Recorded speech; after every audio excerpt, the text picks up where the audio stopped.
ውጪ ገበያ ሁላ ሰዎች ይጮሁ ነበረ። ስለዚህ ግራ ተጋቡ። ምንድን ነው የተፈጠረው ተብሎ ከተማ ውስጥ በቃ ግራ መጋባት ተፈጠረ እና ድምፁ የሚደርስበት ቦታ ሁሉ ላይ አጋንንት ያለባቸው ሰዎች ይጮሁ ነበረ። ከዛ ይሄኛው አሁን ያልኳችሁ ወንጌላዊ አንዲቷን ሴትዮ ተሸክሟት ይመጣሉ ከሌሎች ወጣቶች ጋር ሆኖ እና በቃ እዛ ነው መፍትሄ ያለው ምናምን ብለው ለዚህ ነው የጮኸችው ምናምን ብሎ ተሸክመው ይመጣሉ እና እሷን ይዟት መጥቶ እሷም ነፃ ወጣች፣ እሱም ጌታን ተቀብሎ ወጣ ማለት ነው። ከዛ በኋላ እሱም በተመሳሳይ ጸጋ ማገልገል ጀመረ። ስለዚህ ብዙ ታሪክ ነው ያለው ጋይስ እና መንፈስ ቅዱስ መካነ ኢየሱስ ቤተክርስቲያን ውስጥ የሰራው ስራ በታሪክ ተመዝግቦ ሊተረክ የሚገባው ትልቅ የእግዚአብሔር አሰራር ነው። ስለዚህ የጸጋ ስጦታዎችን አንቀበልም፣ የኛ ልምድ ይሄ አይደለም ምናምን የሚለው ደረቅ ቴዎሎጂ ድሮ የቀረ ነው። ስለዚህ መካነ ኢየሱስ ቃሉንም እሳቱንም ሁለቱንም እኩል ይዛ እየተጓዘች ያለች ቤተክርስቲያን ናት እና ይሄ ይታወቅልን። ያው እኔ የቤተክርስቲያን መሪ ሆኜ አገልግዬ አውቃለሁ፣ ግን አሁን በዚህ ሰዓት በዛ አውቶሪቲ አይደለም እየተናገርኩ ያለሁት። እንደ አንድ የቤተክርስቲያኒቱ አባል ግን ቤተክርስቲያኒቱን ከውስጥ እንደሚያውቃት ሰው ግን ስለ ቤተክርስቲያኒቱ የምናውቀው ይሄንን ነው። መተዳደሪያ ደንባችንም ላይ ጭምር ካሪዝማቲክ ነን ብለን መዝግበናል። ካሪዝማቲክ ነን ማለት የጸጋ ስጦታዎችን በሙሉ ሳንሸራርፍ እንቀበላለን ማለት ነው። የእግዚአብሔር መንፈስ በቤተክርስቲያን ውስጥ የሚሰራቸውን ስራዎች ሁሉ እንቀበላለን ማለት ነው። ስለዚህ ይሄ ነው። እኔ ምን አዲስ ነገር እንደተፈጠረም ግራ እየገባኝ ነው እዚህ ቲክቶክ መንደር ላይ። ማለት የትኛውን ነው እየካድን ያለ ነው? አባቶቻችን ለመካድ ሞክረው የተሸነፉበትን ያንን ትልቅ የእግዚአብሔር ስራ ነው ዛሬ ደርሰን ለመካድ እየሞከርን ያለ ነው። ኦኬ ሃው ዱ ዩ ኤክስፕሌን ኢት? መካነ ኢየሱስ ቤተክርስቲያን ውስጥ ያለውን የመንፈስ ቅዱስ ስራ እንዴት ነው ኤክስፕሌን የምታደርጉት? ከሰይጣን ነው? ከስጋ ነው? ከሁለቱ ካልሆነ እንግዲህ ከሁለቱ ከሰይጣንና ከስጋ ከሆነ ዜርፎር ቤተክርስቲያኒቱ ልክ አይደለችም። ከመሰረቷ ሰይጣንና የስጋ አሰራር ይሄን ያህል የነገሰበት ቤት ውስጥ መኖርም አያስፈልጋቸውም። ይሄንን ጉዳይ እየተቹ ያሉ ወንድሞችና እህቶች ማለት ነው። ከእግዚአብሔር እንደሆነ ከተስማማን ግን ይሄኛው ጭቅጭቅ ቢቀርና እንደው በጣም ኦቬስ በሆነ ነገር ላይ መጨቃጨቁ ቢቀርና የእግዚአብሔርን መንፈስ አሰራር ተከትለን ብንሄድ እላለሁ። ስለዚህ መካነ ኢየሱስም በዚህ እወቋት። ቄሶቻችን ልሳን ይናገራሉ። በተወሰነ ደረጃ ያው ስርዓት ይኑር እንደዚህ ምናምን ቢሆን ምናምን ብለን እንዴት የጸጋ ስጦታዎች በቤተ ክርስቲያን ውስጥ ኦፕሬት ያድርጉ የሚለው ላይ እንማማራለን። ከዛ ውጭ ግን መንፈስ ቅዱስ በዚህ መንገድ አይሰራም። ልሳን ዛሬ የለም፣ ፈውስ የለም፣ ሰዎች ከአጋንንት ነፃ አይወጡም፣ የተለያዩ የጸጋ ስጦታዎች ተከፋፍለው ለአማኞች አይሰጡም ብለን አናምንም፣ አናስተምርም። ስለዚህ ይሄ ነው ወገኖች። ለዚህ ምስክር የሚሆኑ ደግሞ ብዙዎች አሉ። አንዱ ይሄው በመካከላችን አለ፣ ወንጌላዊ ሁሴን ጠይቁት። ዋይ ዳንዬዋ፣ ለዚህ እኮ ነው ባጠፉ ብለን ነበር ነው። በቃ ምንም አልጨምርበትም። ጌታ ይባርክ። እየሰማችሁ ያላችሁ እናንተ ወጣት ልጆች፣ እነዚህ ከእናንተ በፊት ያገለገሉ የሚገርሙ ናቸው። ቅድምም ስንል ነበር፣ ሲሞግት ነበረ። አኬን አንስቼ ይኸው እማኛለ ሁለቱም ኤፊዎች እዚህ ላይ የሚያላችሁ የዳኒን አንስቼ ሲሞግት ነበረ። እንዳውም አንተ ማትከራከረው አብሬ በቁጥቁጥ ሳይሆን የቀብር ስነስርዓት የሚለውን ፈልግ ያጣሁት እሱን ላሳያቸው ስል ማለት ነው። እና ተባረክልኝ ወንጌላዊ ሂድ። እኔ በዳዊት ላይ ምን እጨምራለሁ? ተባረክልኝ ዳንዬ። እሺ ዳንዬ ተባረክልኝ። ዳኒ ከእግሩ ስር ቁጭ ብዬ ልማረው የሚገባ ታላቅ የእግዚአብሔር ሰው ነው። እውነት ለሁሉ በሚለው ዌብሳይት ላይ ብዙ ጊዜ ጥያቄ ሲጠይቁኝም ወደዛ ነው መጠቁማቸው እና በዚህ ሳምንት ራሱ ከ5 ሰው በላይ ዳኒ ደውሏል። ያንን ዌብሳይት ሰጥቻቸዋለሁ። ብዙ መማር የሚፈልጉ ስልጠናም ስሰጥ የአንተን ዌብሳይት ነው ምሰጠው። መረጃ ከዛ እንዲያገኙ እና በዚህ አጋጣሚ ከታች ያላችሁም እውነት ለሁሉ የሚለውን ዌብሳይት ብትመለከቱ ሙስሊሞች ለሚያነሱት ጥያቄ ሁሉ አመርቂና አጥጋቢ በቂ ምላሽ የያዘ ዌብሳይት ነው። ስለ ወንድማችን ልንጸልይ ከጎኑ ልንሆን ይገባል። የእግዚአብሔር ስም ለዘላለም የተባረከ ይሁን። ዳኒ ባለው ላይ አሁን ቀድሞን የተናገረው እኔ ጌታ ኢየሱስን የህይወት አዳኝ አድርጌ ክርስቶስ ወደ ልቤ ስመጣ 1984 ከዛ አንድ ዓመት በፊት በነጆ ጉባኤ መካነ ኢየሱስ በየ5 ዓመቱ የምታካሄደው ጉባኤዎች አላት እና በነጆ ጉባኤ ላይ መረጃዎችን ለመቀበል ጉባኤው በሙሉ የወሰነው እና በ1983 ዓ.ም እንደ ኢትዮጵያን አቆጣጠር ነው የጸጋ ስጦታ መካነ ኢየሱስ የጀመረው ለማለት አይደለም። የሚቃወሙ የሚደግፉ ውዝግቦች ስለነበሩ ያንን ውዝግብ ያጠራው ካሪዝማቲክ ጉባኤ ብላ መካነ ኢየሱስ ፕሮግራም ያዘጋጀችበትን ጊዜዎች ነበሩ። ከዓለም አቀፍ ቀሳውስትን ሰብስባ እና እንደውም ለምን የኢትዮጵያ ካሪዝማቲክ መካነ ኢየሱስ አንልም ወንጌላዊት ብለን እንቀጥል የሚል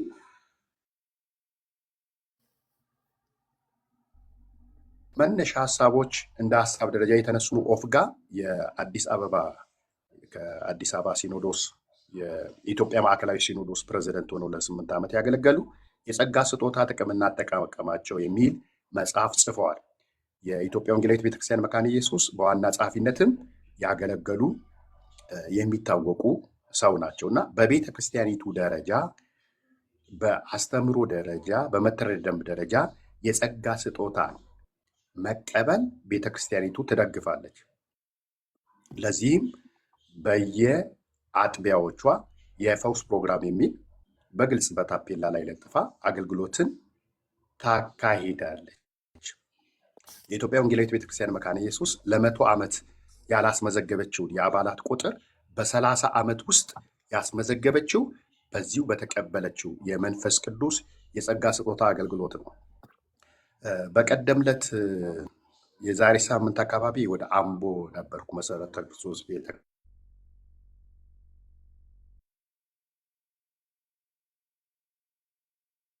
ቤተክርስቲያን የአምቦ መካነ ኢየሱስ ቤተክርስቲያን ለመጎብኘት ሄጄ ነበረ። ሴት በ1984 ዓመተ ምህረት እኔ ገና የእምነት ማጽኛ እንላለን በእኛ ቤተክርስቲያን አጠራር፣ በሌሎች የድህነት ትምህርት በሚባለው እየተማርኩ እያለ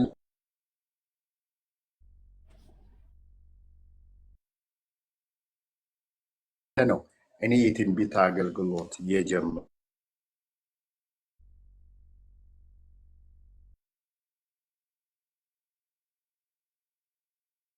ከፔንቴኮስታል ሉተራውያን ብለን ኢትዮጵያ ውስጥ በካሪዝማቲክ አገልግሎት ልዩነት የለንም።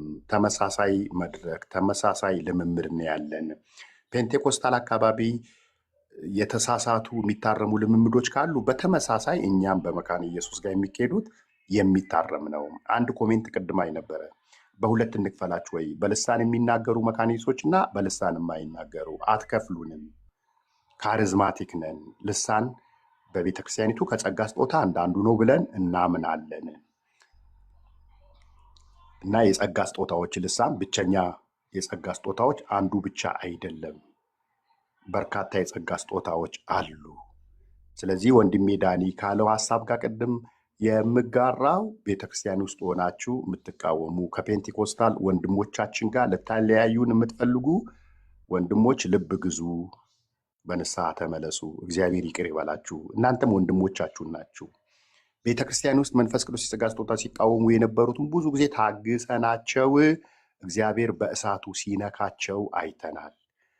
እኔ እዛ አምቦ በነበርኩበት ጊዜ ሲቃወሙኝ የነበሩ ኮንፈረንስ አዘጋጅተው ጠርተውኝ እንደ ድሮ አይምሰልህ በነፃነት አገልግል ብለውኝ የእግዚአብሔርን ተአምር አይቻለውኝ እና ዛሬም በሙሉ ወንጌል በቃለ ሕይወት በመካነ ኢየሱስ በሌሎችም አብያተ ክርስቲያናት ውስጥ አንዱ መንፈስ በሁላችን ቤት ይሰራል።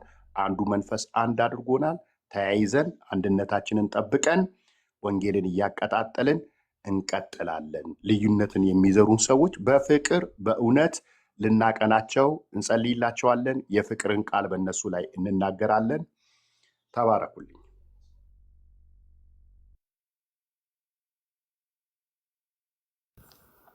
አዎ ዛሬ በጣም የሚገርም ቃልዬ ነው መዝጋት ያለብን። ቃልዬ እና ወደ ላይ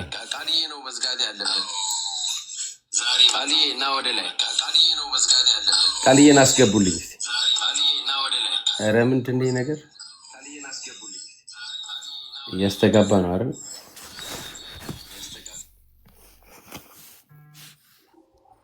ሁለት ዲቫይስ ማይክ ከፍተህ ነዋ። እሺ ቃልዬ ወይ አለ አለ። እሺ እንግዲህ ኢፍ ዩ ካንት ኮንቪንስ ዘም እንትን አድርጋቸው ተቀላቀላቸው ጆይን ዘም የሚለውን ተከትዬ መጥቼ ነበርና ድንገት ወጥቼ ተኛ እያልኩ ለካ ምርጥ ሁኔታ ላይ ነበራችሁና ተባረኩ። ወንጌላዊ ሚዲያ ዛሬ ነው በደንብ ያየው። ተባረክ፣ ጌታ ይባርክ። ዳኒን እንኳን ያውቀዋል፣ ጊዜ ልባችን የሚያርፍበት ወንድማችን ነውና this is what we are saying። በቃ ይሄኛውን ነገር ነው እኛም እንትን እያደረግን ያለ ነው እያነሳን ያለ ነው። እንደው በሁሉ ነገር በቃ ይሄ እንትን ሆነን ቦንድድ ሆነን በእያንዳንዱ ነገር እንዳለ ሁሉንም ነገር መርጅ አድርገን ሁሉንም ነገር ኮላፕስ አድርገን ወደ አንድ አቅጣጫ ብቻ እናርግ ምናምን እያልን አይደለም። ይሄ በተደጋጋሚ ስናነሳ የኖርነው ነገር ስለሆነ ማለት ነው። ሰው እንደዚህ ልብ የሚያሳርፍ ነገር መስማትም አንድ ነገር ነው። ተባረኩ። በጣም ነው የምንወዳችሁ። ዳኒ እንደ ሁልጊዜው ማለት ነው እና ሳድግ እንዳንተ በመሆነው ካደኩ ኤኒዌይ ግን እዚህ የወንጌል ዓላማ ነው ያለን። በተደጋጋሚ ብየዋለሁ። የወንጌል ዓላማ ነው ያለን። ወንጌል መስበክ ነው የምንፈልገው። ስለ ኢየሱስ ማውራት ነው የምንፈልገው። ፖለቲክስ ካስፈለገ ፖለቲክስ መስራት ያለብን ሌላ አቅጣጫ አለ። እዚህ አንድ ሉተራን ወንድሜን በሆነ ዶክትሪን ብናወራ ብንከራከር ምን ብንል የምንከራከረው ስለ አንድ ቪው ነው እንጂ ወር ደግሞ ስለ አንድ ሰከንደሪ ዶክትሪን ነው እንጂ ፕራይመሪሊ አንተ ክርስቲያንም ፕሮቴስታንትም አይደለህም ምናምን ሊያስብል ስለሚችል ነገር አይደለም። እኛ ቴዎሎጂካል ትራያጅ የሚባል ነገር አለ። ሶ ግን አንድ ኦርቶዶክስ ወንድም ሲመጣ ግን ከቤተ ክርስቲያን ውጪ ነህ ነው የሚለኝ ማለት ነው። የሚገርመው ግን ሉትራን ወንድሜም እኔም ከቤተ ክርስቲያን ውጪ ነን ለአንድ ኦርቶዶክሳዊ ማለት ነው። ኦኬ ኤክስክሉሲቪስት ስለሆኑ እነሱ። ስለዚህ የበለጠ ስራ አለን፣ ውጭ ላይ የበለጠ ስራ አለን። እዚህ ቁጭ ብለን እንደው ይሄ ጸብ ያለሽ በዳቦ አይነት እንትን ስናሯሩጥ አንገኝም ብለዋል አይደለ ዶክተር ተስፋዬ። ሶ እንደዚህ አይነቱን ነገር ስናደርግ አንገኝም። ኢቭን ከኦርቶዶክስ ጋር አስፈላጊ የሆኑ ሙግቶችን አናደርግም። ምክንያቱም እስልምና የተባለ ደግሞ ሌላ ነገር አለ፣ እዛ ማዶ ደግሞ ሁሉ ጂሰሶች አሉ የባሰባቸው ደግሞ ስላሉ ማለት ነው። ስለዚህ ነገሮችን ማድረግ በሚገባ ልክ ብቻ ነው የምናደርገው፣ ነገሮችን በልክ ነው የምናደርገው። ስለዚህ እዚህ ላይ በጣም ጥንቃቄ ያስፈልገናል። እንደዚህ በጥንቃቄ የተሞሉ ግን ሉተራን ወንድሞች አሉ። ዛትስ ዋይ ልክ ተነስተን እንደ አንዳንድ ግለሰቦች እግራችንን አስተን የማንራገጥበት ትልቁ ምክንያት ይሄ ነው። ቅድም ብየዋለሁ። ከእግዚአብሔር ቃል ጀምሮ ጠፍረው የያዙን ወደዛም ወደዚህም እንዳንል አንድ መንገድ ላይ ቆመን እንድንገኝ ያደረግን ደስ የሚሉ የታሰርንባቸው ገመዶች አሉ። በጣም ደስ የሚሉ ደስ እያለን የታሰርንባቸው ገመዶች። እነዚህ ወዳጆች የተወሰኑት ናቸው፣ ሌሎችም አሉ። የእግዚአብሔር ቃል አለ ደግሞ ፕሪንሲፕላችን፣ እንደ ፕሮቴስታንት ደግሞ ፕሪንሲፕሎቻችን አሉ። ፕሊዝ በቃ በዚህ ሬትም እንሂድ። ከዛ በተረፈ ግን ነገም ረባሽ ነገሮች ሊመጡ ይችላሉ ምናምን። እዚህ ጋር አንድ ነገር ላንሳ፣ እንደው ደፈርከኝ አትበሉኝና ታውቃላችሁ ደፍሬ አልናገርምና፣ ግን በቃ ከአንድ ቤት ወደ አንድ ቤት እየሰማን የምንውል ከሆነና በጣም ብዙ ኔጌቲቭ ኢነርጂ ጠቅልለን በውስጣችን ይዘን ከሆነ ቀጥሎ ያለውን ስራ ዋናው የሚጠበቅብንን ነገር መስራት አንችልም። ኦኬ ሶ እሱ ነገር ላይ እንትን ያስፈልገናል። በቃ ትንሽ እግራችንን ያዝ ማድረግ ያለብን ቤቶች ሊኖሩ ይችላሉ። ለእያንዳንዱ ኢሹ ኮንሰርንድ መሆን አይኖርብንም። አይደለ? ስለዚህ ልንማማር ስንፈልግ ቤት እንከፍታለን፣ እንገባለን፣ እንማማራለን። ጥያቄ ሲኖር እንደዛ እናደርጋለን። ዲቤት ማድረግ ካለብን ዴሊብሬትሊ ዲቤት ለማድረግ ብለን ምቹ ሰዓትና ቦታ መርጠን እንገባለን እንጂ እዚህ ተወራ ከዛ ደግሞ ኦርቶዶክሳውያን ደግሞ ይከፍቱና ቡክ ኦፍ ኮንኮርድ ይከፍታሉ። ሉትራን ሲመጣ ቴብል ቶክ ይከፍቱለታል። አንድ እንትን ሲመጣ አንድ ከሉትራን ውጭ ያለ ፔዶባፕቲዝምን የማይቀበል ዲኖሚኔሽን ውስጥ ያለ ሰው ሲመጣ ደግሞ ሉተር አጋንንት ብለው ይከፍቱለታል። በእንደዚህ አይነቱ መንገድ ራሳችንን ስናደክም እንውላለን። ጥያቄዎች ካሉ ጥያቄዎች ላይ እናወራለን። ሶ በቃ ጀስት ፈርሾ ለሀሜት የተቀመጠን ሰው ግን ስናስተናግድ አይምሯችንን በዛ ስናጨናንቅ ልንውል አይገባን ብዬ አስባለሁ። ሶ የምንገባባቸውን ቤቶች በጣም ሊሚት ማድረግ መምረጥ። እኔ ጋር ግቡ ምናምን እያልኩ አይደለም፣ እሺ በዛ መንገድ እንዳትወስዱት።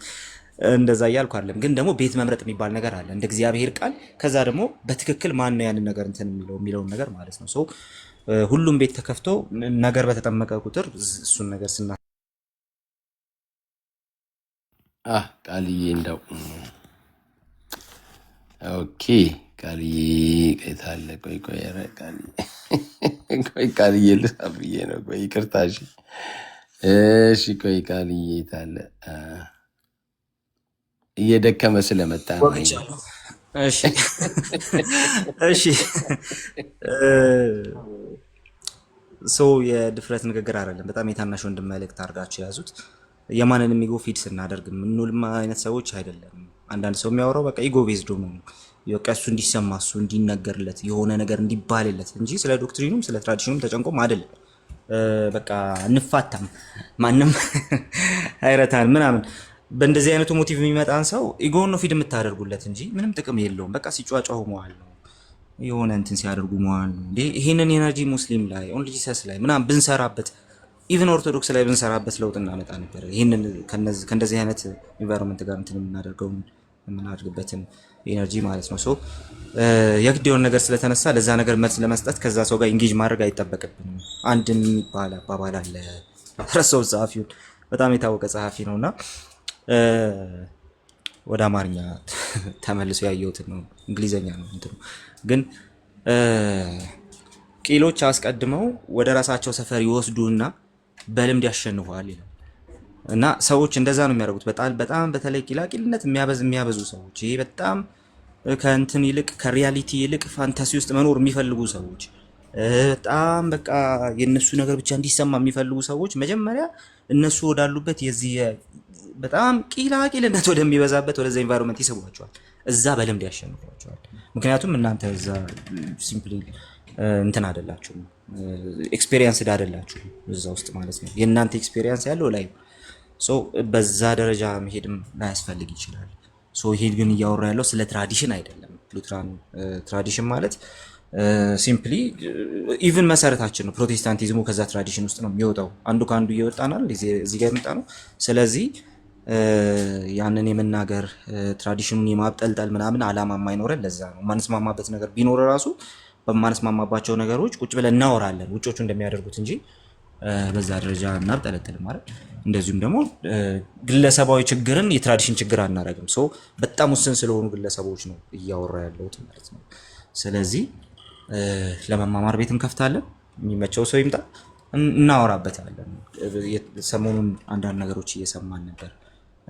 በግል ምናምን ኮንታክት ያደረጋችሁኝ ሰዎችም አላችሁ፣ እዚህ ውስጥም አላችሁ፣ ያዩዋቸው ስለሆነ ማለት ነውና ይሄንን ነው ስላቸው የነበረው ማለት ነው። ተነስተን በቃ የሆነ እነሱ ፌሮሽስሊ እንደሚሄዱት እኛም ማንሄድበት ትልቁ ምክንያት አሁን እዚህ ከነዳን የሰማነው ምክንያታችን ነው። እንደዚሁም ደግሞ ኃላፊነት ልንወስድ የምንችለው ኃላፊነት ወስደን በቃ እንደዚህ ነው ከእንትና ጋር ያወራ ነው ልንል የምንችለው ደግሞ ሲምፕሊ ሊሚትድ በሆነ መልኩ ባለንበት ቦታ ስላሉ ሰዎች ነው እንጂ በየቦታው እንትን ስለሚያደርጉ በጣም በቃ የዞሩ ቀኑን ሙሉ ራሳቸውን ስለሚረብሹ ሰዎችም አይደለም። ስለዚህ ከእንደዚህ አይነቱ ነገር መታቀብ ያስፈልጋል ብዬ አስባለሁ። የድፍረት ንግግር አይደለም ልድገመው እና በጣም በትህትና ነው የምናገረው። ተባረኩ። ጌታ ይባርካችሁ። ዳኒ ጌታ ይባርከ። ወንጌላዊ ሚዲያ ጌታ ይባርካችሁ። በጣም ኤፊ እዚህ ታች የምታዩቸው ሶስቱ ሉተራን ወገኖቻችን አብረውን ያሉ አብረውን የሚሰሩ ሰዎች ናቸው። ሶ ከነዛ ሰዎች ጋር ደግሞ በምን አይነት መንገድ መስራት እንዳለብን እናውቃለን፣ እንረዳለን። እነሱም ተረድተው ደግሞ አብረው ያሉ ሰዎች ህብረት የሚያደርጉ ሰዎች ናቸው። ወደዚህ ወደ ሚዲያ ስመጣ እኔ ትራዲሽን ውስጥ ያለ ሰው አልተቀበለኝም። እዚህ ያለ አንድ ሉተራን እና ከዛ በኋላ ደግሞ ሌላ ቦታ ያለ ሪፎርምድ ባፕቲስት አማን እና ዳኒ ናቸው የተቀበሉኝ እና ትራዲሽን ውስጥ ያለ ሰው አይደለም መጀመሪያ የተቀበለኝ። ያ ነው የሚያምርብን፣ እሱ ነው። በዛ መንገድ ብናደርገው መልካም ነው ብዬ አስባለሁ። ተባረኩ። አፊበር እሺ ተባረክልኝ። ቃልዬ አንተ የጳውሎስን እንትን አሁን ያደረግከው? አሁን ነው ያደረኩት። የኔ ኢንዶርስ አድርጎታል። እንግዲህ አድርሱለት ላይልሻ። እሺ ስለዚህ ሁላችሁም ኮፒ ሊንክ ሼር እያደረጋችሁ ምስባከ ጳውሎስ የሚለውን የቃልዬ እንትን ውስጥ ገብታችሁ ማለት ነው። ተምዬስ ምስጋና ብቻ ሰላም ብቻ ብሎን ከዛ ዳንዬ ጸልዩልን እንጨርሳለን ማለት ነው። ኦኬ በጌታ ሰላም ሁላችሁንም ሰላም ብያቸዋለሁ። ወንጌላዊ ሁሴንን ማቀው 2002 ላይ መሰለኝ አንድ ጊዜ ወንጌል እኔ 5 ኪሎ ተማሪ ነበርኩና ኤቫሱ ወጣ። ወንጌላዊ ታስታውስ እንደሆነ ሰበታ ላይ ነው መሰለኝ አንዲት ሴት ኪሷ ውስጥ ገመድ ይዛ ልትታነቅ ስትሄድ ነበረ። አብረን ነበር እንደውም የዛን ቀን የተመደብነው እና ጎትታት እጇን አላወኩም ምንድን ነው ምናምን ብዬ ሌላ ነገር መስሎኝ ማለት ነው። ከዛ ከእጇ ስታወጣ ገመድ ነው ልትታነቅ እየሄደች ነው እና የዛን ጊዜ ያየሁት እንትን የደነገጥኩት ድንጋጤ በጣም ልጅም ነኝ 21 22 ዓመት ምናምን ነው። በጣም ነው የደነገጥኩት። እና እግዚአብሔር አንዳንድ ጊዜ እንዲህ የሚሰራባቸውን ሰዎች አሉ። በጥሞና እዚሁ ሶሻል ሚዲያ ላይ በዝምታ እየተከታተሉ ያሉ ሰዎች አሉ። እና ያቺ ሴት ገመዷንም ጣለች፣ በእድሜዋም ኖረች። እና እግዚአብሔር አንዳንድ የሚጠቀምባቸው ሰዎች አሉ። ከጀርባ ሆኖ ብዙ ሰዎች ያየናቸው ሰዎች አሉ። እና በዚሁ አጋጣሚ በአንተ ያየሁትን ጸጋ እግዚአብሔር እንደው አብዝቶ አብዝቶ ይባርክ። ለእኔ ለህይወቴ የራሱ ትልቅ ስንቅ ሆኖኛል። ከዛ በኋላ በህይወቴ ትንሽ ደከም ብለም እንኳን ትላንትና የእግዚአብሔርን ስራ አይቼ ነው ዛሬ በህይወት መኖሪያስ መጽናቴ በአገልግሎት ራሱ እንድጸና ካደረጉኝ ሰዎች አንዱ እሱ ነው። እና ፊዚካሊ የምታያቸው ነገሮች አሉ እንደዚህ አይነት ነገሮች ሰዎችን ስታይ። በተረፈ ዳኒንም ሰላም ብያቸዋለሁ፣ ሁላችንም ሰላም ብያቸዋለሁ። እና ስለ ወንጌላዊ እግዚአብሔር ይባርክ። በቃ እንደዚህ ጀስት የሆነ ሙሉ በሙሉ ሉተራነቱን ሳይለቅ ጴንጤቆስታልነቱን ጨምሮ ሙሉ በሙሉ ሙሉ ክርስቶስን ሙሉ መግለጥ ይቻላል። እኔ አንድ እንትን ነኝ ብሎ ማለት እኔ እንትን ነኝ ብሎ ሳይሆን በቃ ኢየሱስን የሚገልጥ ሙሉ የሆነ ፓወር ይዞ መምጣት ይቻላል። እና በዶክትሪን ባንታጠር የሚል እምነት ነው ያለኝ። ከእሱ የተማርኩት ይህንን ነው። ተባረኩ። እሺ ተባረክ ተምዬዋ። ዳንዬ ደግሞ ወንጌላዊ ጸልይልን ብሏል። እሱ ነው አይደለ ዳንዬ? አዎ አዎ፣ በእኔ ጫጫታ ቦታ ስለሆንኩ ነው ከይቅርታ ጋር። እሺ እሺ፣ ወንጌላዊ ጸልይልን እንግዲህ እና እንጨርሳለን።